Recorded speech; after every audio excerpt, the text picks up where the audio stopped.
Hello friends, खास डोहाळ जेवणासाठी कमीत कमी बजेटमध्ये आपल्याला सुंदर असं ब्लाऊज शिवायचं आहे।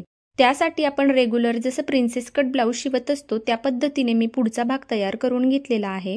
त्याचप्रमाणे मी मागचा भाग सुद्धा तयार केलेला आहे। इथे मी सिंपल गोल गळा घेतलेला आहे, गळ्याला पट्टी सुद्धा लावलेली आहे। खाली दोन्ही बाजूने टक्स करून घेतले आणि पट्टी सुद्धा लावली आहे। प्रिन्सेस कट ब्लाऊजचं मी जसं रेग्युलरली कटिंग करत असते त्याच पद्धतीने मी मागचा आणि पुढचा भाग असं दोन्ही भाग तयार करून घेतलेले आहेत। त्या डिझाइन करण्यासाठी ब्लाऊजच्या उंचीच्या मापाचं नेटचं फॅब्रिक मी इथं घेतलंय। इथे आपल्याला आई नाव काढायचं आहे। शिवल्यानंतर ब्लाऊज असा थोडासा पसरत असतो, त्या अंदाजाने आपल्याला इथे नाव काढायचं आहे। म्हणजे ते अगदी छोटं पण नकोय आणि खूप जास्त मोठं पण नकोय। त्यासाठी इथं अंदाजे मी टेपने मोजून घेते, 5 इंचापर्यंत नाव पुरेसं होईल। आता इथे मी एक न्यूजपेपर घेतलेला आहे, वरच्या बाजूने थोडंसं अंतर राहू दिलं आणि त्याखाली आपण नावासाठी जे 5 इंच मोजलं होतं त्यासाठी मार्किंग करून घेते। हे नाव तुम्ही छोटं किंवा मोठं सुद्धा करू शकता किंवा तुम्ही इथे आई बाबा असे दोन्ही शब्द सुद्धा लिहू शकता, पण मी इथे फक्त आई हेच नाव काढणार आहे म्हणून मी फक्त एकच शब्द लिहिते। तुम्हाला जर आई आणि बाबा असं दोन्ही शब्द लिहायचे असतील तर ते सुद्धा तुम्ही लिहू शकता। बरेच जण हे नाव तयार करण्यासाठी इथे आरी वर्क करतात, पण आपल्याला एकदम कमी बजेटमध्ये हे करायचं आहे, त्यामुळे इथे मी फक्त लेसचा वापर करणार आहे। तर मी जे नेटचं फॅब्रिक घेतलेलं होतं ते मी या पेपरवर ठेवलं आणि चारही बाजूने याच्यावर अशा पद्धतीने टिप मारून घेतली, म्हणजे त्यावर ते व्यवस्थित अटॅच होईल आणि आपण जेव्हा याच्यावर डिझाइन करत असू त्यावेळेला ते इकडे तिकडे सरकणार नाही। हे करण्याच्या अगोदर आपण लिहिलेला शब्द व्यवस्थित मापामध्ये आहे की नाही हे व्यवस्थित चेक करून घ्यायचंय। आता इथे मी ही लेस घेतलेली आहे, ही अगदी 5 रुपये मीटरने मिळते। या शब्दावरती आता आपल्याला ही पूर्ण शिवून घ्यायची आहे। सुरुवातीला ही जी आडवी रेघ आहे त्या ठिकाणी मी ही शिवून घेते, म्हणून तेवढं मापामध्ये मी ती कट करून घेतली आणि त्यावर व्यवस्थित पद्धतीने शिलाई मारून घेते। लेसच्या दोन्ही बाजूने मी इथे शिलाई मारून घेते, म्हणजे ती व्यवस्थित पद्धतीने इथे अटॅच होईल। या सरळ रेषेवरती आपल्याला लेस वळवता येणार नाही म्हणून ही मी सेपरेट लावून घेतली। आता अ हा शब्द काढण्यासाठी लेसचा जो सुरुवातीचा भाग आहे तो मी दुमडून घेतलाय आणि अशा पद्धतीने आता मी तो व्यवस्थित लावून घेते। लेस लावत असताना सगळ्यात महत्त्वाची गोष्ट ही आहे की ती फिनिशिंगमध्ये लावणं, कारण ती जर फिनिशिंगमध्ये लावली गेली तरच तो शब्द आपल्याला व्यवस्थित दिसेल। त्यासाठी एकदम हळूहळू आपल्याला ती लावायची आहे। ज्या ठिकाणी शब्दाचा कॉर्नर आलेला आहे त्या ठिकाणी ती अशा पद्धतीने लावायची आहे।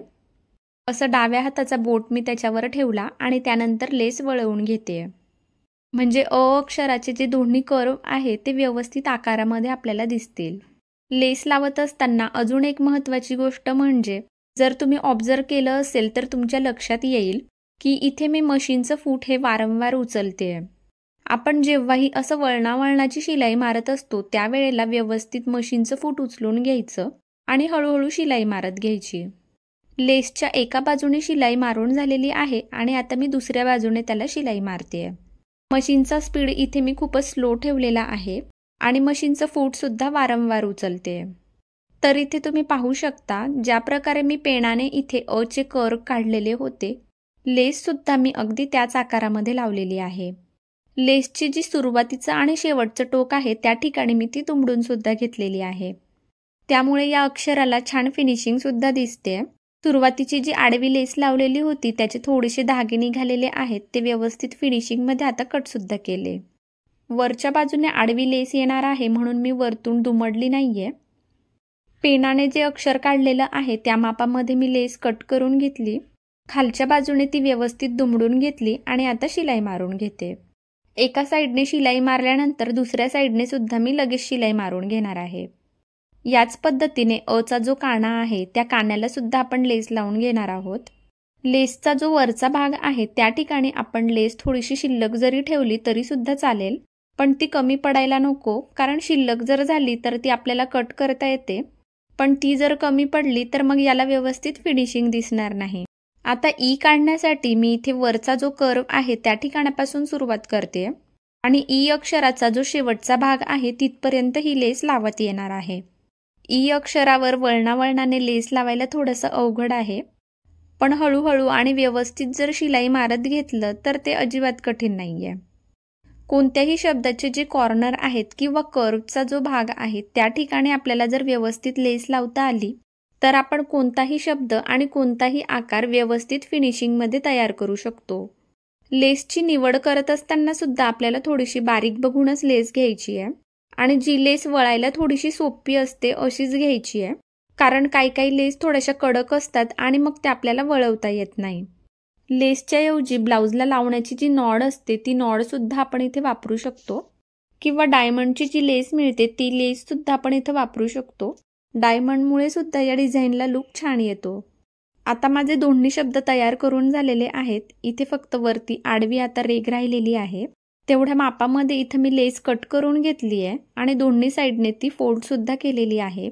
या लेसला दुसरी शिलाई मारण्याच्या अगोदर अला जे काणे आहेत त्याच्या वरच्या बाजूने जर थोडी लेस जर बाहेर आलेली असेल तर ती व्यवस्थित कट करून घ्यायची आहे। आता हे तयार केलेलं जे नाव आहे ते मी व्यवस्थित मागच्या भागाच्या खाली ठेवून घेतलं आणि त्याचं शोल्डरचं मार्किंग करून घेतलं। दोन्ही शोल्डरचं हे जे मार्किंग आहे ते मी असं एकावर एक व्यवस्थित ठेवून घेते आणि इथे अंदाजे 3 ते 3.5 इंचाचा गळा मी घेते आणि अशा पद्धतीने याला इथे गोलाकार देते। आता गळ्याचा आकार मी हा कट करून घेणार आहे। गळ्याला आकार देत असताना वरच्या बाजूने 1 इंच मी अंतर सोडून दिलं, त्यानंतर खालच्या बाजूने गोलाकार दिलेला आहे। आता याचा हा जो गळा आहे या ठिकाणी आपल्याला गळपट्टी लावून घ्यायची आहे। आपण गळ्याला गळपट्टी लावत असताना जसं तिरकस कापड कापून घेत असतो त्या पद्धतीने इथे मी तिरकस पट्ट्या काढून घेतल्या आणि ही पट्टी फोल्ड करून इथे लावते। पट्टी लावत असताना खालचं जे नेटचं कापड आहे ते व्यवस्थित आहे की नाही ते चेक करून घ्यायचंय, ते निसटू द्यायचं नाहीये आणि मग व्यवस्थित शिलाई मारत घ्यायचं। ही पट्टी जोडून झाल्यानंतर यावर दाबटीप सुद्धा द्यायची आहे। ब्लाउजचा जो मागचा आणि पुढचा भाग मी तयार करून घेतलेला आहे त्याचे गळे सुद्धा मी ऑलरेडी तयार केलेले आहेत। आता ही डिझाईन तयार झाल्यानंतर आपल्याला ती मागच्या गळ्याला अटॅच करायची आहे। अशा पद्धतीने यावर दाबटीप दिल्यानंतर आपल्याला ही पट्टी फोल्ड करायची आहे, पण पट्टी फोल्ड करण्याच्या अगोदर यातला जो पेपर आहे तो व्यवस्थित काढून घ्यायचा आहे। नेटचं फॅब्रिक असल्यामुळे हा पेपर आतल्या बाजूने अडकून बसेल आणि ते दिसेल, म्हणून 1 इंच अंतर सोडून इथे मी अशा पद्धतीने शिलाई मारून घेतली आणि याच्या आतला जो पेपर आहे तो मी असा काढून घेतला। आता या ठिकाणी ही पट्टी आपल्याला फोल्ड करायची आहे, म्हणजे ब्लाउज तयार झाल्यानंतर या पट्टीच्या खाली पेपर अडकलेला दिसणार नाही। हा जो ब्लाउज आहे मी खास डोहाळ जेवणासाठी तयार करते, पण तुम्हाला तर माहितीच आहे ज्या वेळेला आपण असं स्पेशल ऑकेजनसाठी एखादं ब्लाउज तयार करतो पण मग आपल्याला ते इतर वेळेला घालावंसं वाटत नाही, त्यामुळे ही जी डिझाईन आहे ती आपल्याला नंतर रिमूव्ह सुद्धा करता येईल अशा पद्धतीने मी ती लावते। इथे दोन्ही शोल्डरवर मी टाचण्या लावून घेते, म्हणजे शिलाई मारत असताना ते इकडे तिकडे सरकणार नाही। वरच्या बाजूने व्यवस्थित अटॅच केल्यानंतर आपल्याला खालच्या बाजूने ते व्यवस्थित यायचंय आणि सेंटरवर एक टाचणी लावून घ्यायची आहे। टाचण्या लावून झाल्यानंतर इथं आपल्याला एक शिलाई मारून घ्यायची आहे। टाचण्यांचा इथं वापर केल्यामुळे ते अजिबात इकडे तिकडे सरकणार नाही आणि परफेक्ट अशी शिलाई मारता येईल। खालच्या बाजूने जो गळ्याला गोलाकार आहे त्या ठिकाणी वाटलंच तर थोडंसं फूट उचलून घ्यायचंय आणि मग पुढची शिलाई मारायची आहे। ही शिलाई मारून झाल्यानंतर आतलं जे नेटचं फॅब्रिक आहे ते व्यवस्थित साईडने कट करून घ्यायचंय। इथे गळ्याला मी एकच शिलाई मारलेली आहे, तुम्हाला जर वाटत असेल तर इथे तुम्ही 2 टिपा सुद्धा मारू शकता। आता मागचा भाग जो आहे तो आपला रेडी झालेला आहे, म्हणून आता हा जो पेपर आहे तो मी काढून टाकते। नेट एकदम ट्रान्सपरंट असल्यामुळे आपल्याला पूर्ण पेपर व्यवस्थित काढून घ्यायचा आहे। पेपर व्यवस्थित काढल्यानंतर इथे तुम्हाला गळपट्टी सुद्धा दिसत असेल, अगदी व्यवस्थित बारीक सारीक कोपऱ्यातला सुद्धा पेपर आपल्याला काढून घ्यायचा आहे आणि नंतर तुम्ही पाहू शकता की किती सुंदर असा शब्द इथे तयार झालेला आहे। आता ब्लाउजच्या मागच्या आणि पुढच्या भागाचं शोल्डर आपल्याला अटॅच करून घ्यायचं आहे, बाह्या सुद्धा जोडून घ्यायच्या आहे आणि फायनल फिटिंग करायची आहे। या ब्लाउजसाठी रेड कलरच्या नेटच्या फुग्याच्या बाह्या मी बनवलेल्या आहेत, खाली साडीची बॉर्डर लावली आहे। तर इथे असं आपलं ब्लाउज तयार झालेलं आहे आणि आपल्याला ही जी डिझाईन आहे ही जेव्हा काढायची आहे तेव्हा काढता सुद्धा येईल आणि काढायला सुद्धा हे खूप सोपं आहे, कारण मागच्या भागाचा जो गळा आहे तो आपण आधीच रेडी करून घेतलेला आहे आणि ही नेट जी आहे ती आपण काढून जरी घेतली तरी ब्लाउजवर काहीच परिणाम होणार नाहीये। आणि आपल्याला ही जर काढायची असेल तर हे जे शोल्डर आहे या ठिकाणची ही जी शिलाई आहे ना ती थोडीशी उसवून घ्यायची आहे आणि मागचा गळा आणि नेट जोडण्यासाठी जी टीप मारलेली होती ती टीप आपल्याला उसवायची आहे, म्हणजे कार्यक्रमानंतर आपण हे रेग्युलर ब्लाऊज म्हणून सुद्धा वापरू शकतो. तर आजचा व्हिडिओ तुम्हाला आवडला असेल तर व्हिडिओला लाईक करा आणि शेअरसुद्धा करा. चॅनलला अजूनही सबस्क्राईब केलेलं नसेल तर नवनवीन व्हिडिओ बघण्यासाठी सबस्क्राईबसुद्धा करा. थँक्यू.